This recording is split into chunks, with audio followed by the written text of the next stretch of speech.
안녕하십니까? 송영대입니다. 오늘은 온 인류가 기다려온 참 하느님, 증산 상제님에 대해 알아보겠습니다. 그동안 동서양의 각 종교는 인류 문화를 성장 발전시키는 데 큰 역할을 해왔습니다.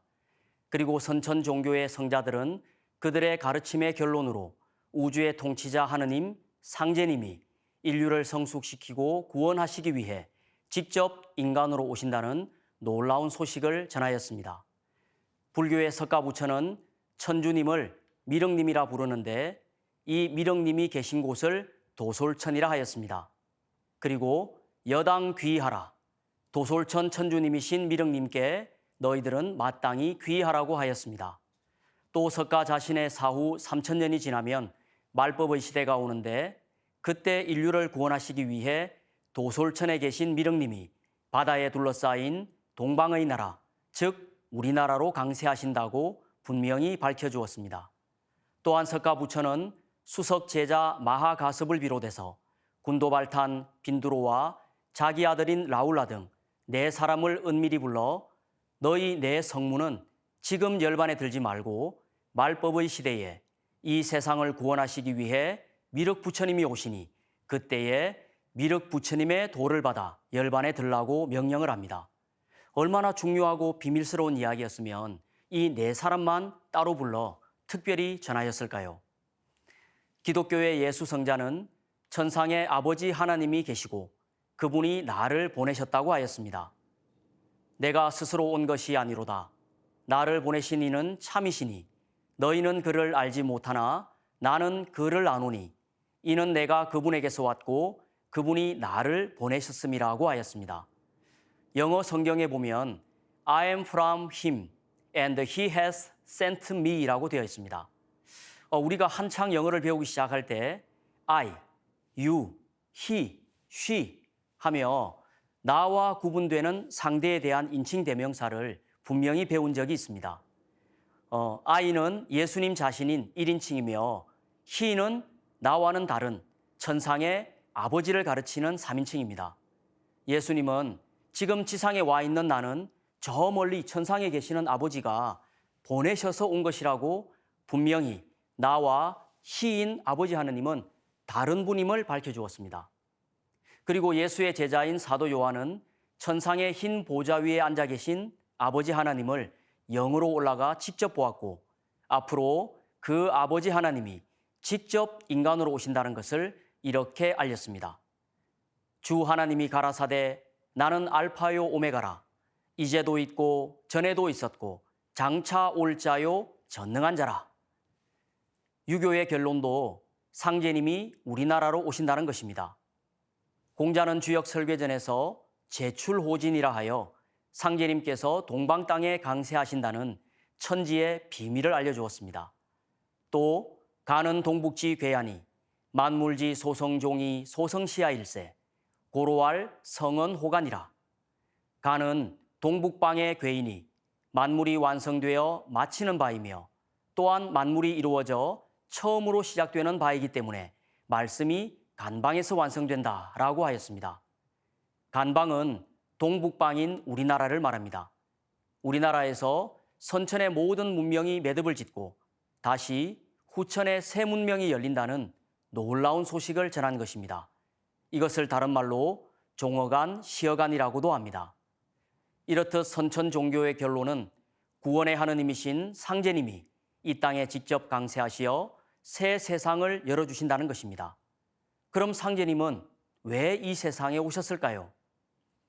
그동안 선천 봄, 여름 세상은 인류를 성장 발전시켜 왔지만 다른 이면에는 상극의 이치로 인해 희생이나 억울함, 슬픔과 고통 속에 너무나도 큰 원과 한을 맺을 수밖에 없었습니다. 상제님은 선천 역사 속에 쌓이고 맺힌 인간과 신명들의 원과 한이 너무 커서 이제 폭발할 지경까지 왔다고 진단을 내리셨습니다. 선천은 상극의 운이라 상극의 이치가 인간과 만물을 맡아 하늘과 땅에 전란이 그칠 새 없었나니 그리하여 천하를 원한으로 가득 채우므로 이제 이 상극의 운을 끝맺으려 함에 큰 화익이 함께 일어나서 인간 세상이 멸망당하게 되었느니라. 상극의 원한이 폭발하면 우주가 무너져 내리느니라. 이에 천지신명이 이를 근심하고 불쌍히 여겨 구원해 주고자 하였으되 아무 방책이 없으므로 부천에 있는 나에게 호소하여 오매 내가 이를 차마 물리치지 못하고 이 세상에 내려오게 되었느니라. 그러므로 이제 내가 큰 화를 작은 화로서 막아 다스리고 조화 선경을 열려 하노라. 인류가 지금까지 살아온 선천 세상은 상극의 운입니다. 여기서 상극이란 문자적으로 서로 상, 이길 극으로서 서로 극한다, 제어한다, 대립한다는 뜻입니다.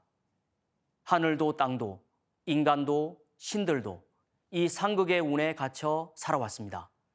그 결과 선천 세상을 살다 간 인간은 누구도 가슴 속에 원과 한을 품게 되었습니다. 인류 역사가 시작된 이후로 지금까지 원한을 맺지 않고 살다 간 사람은 한 사람도 없습니다. 상극 질서로 문명이 성장 발전해 왔지만 지금까지 쌓이고 쌓인 원과 한의 무서운 파괴력 때문에 천지가 무너질 지경이 되고 말았습니다. 그래서 상극의 원한이 폭발하면 우주가 무너져 내린다고 하신 것입니다. 그동안 동서양의 각 종교의 가르침은 상극의 삶을 상생의 삶으로 바꾸고 인류를 구원의 길로 인도하려고 노력하였습니다. 하지만 상극의 운 속에서 그것은 이루어지기가 어렵습니다.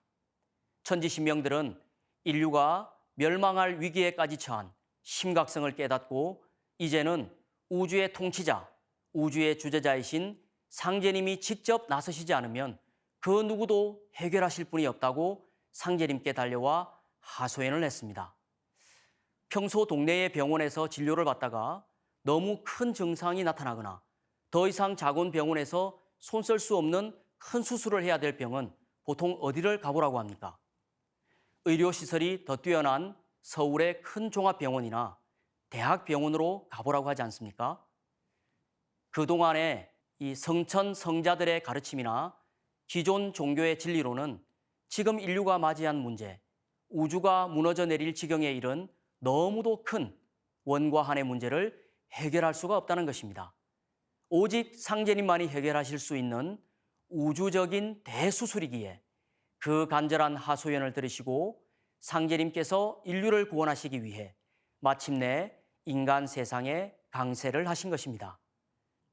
온 인류가 기다려온 참 하느님이신 증산 상제님께서 강세하심으로써 선천 상극의 운을 끝내고 후천의 상생의 새 세상으로 넘어갈 수 있게 된 것입니다. 그토록 온 인류가 애타게 기다려온 상제님은 지금으로부터 약 150여 년 전에 우리나라 땅으로 오셨습니다. 증산도 도전 1편에는 상제님의 탄광에 대해 자세히 소개하고 있습니다.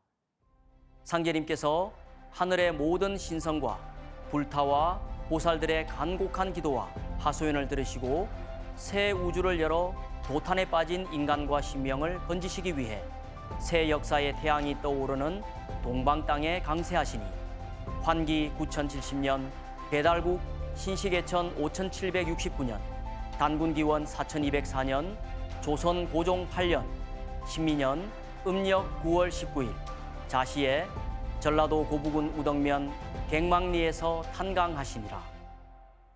상제님이 탄강하신 마을은 전라북도 고부군 우덕면 갱망리입니다.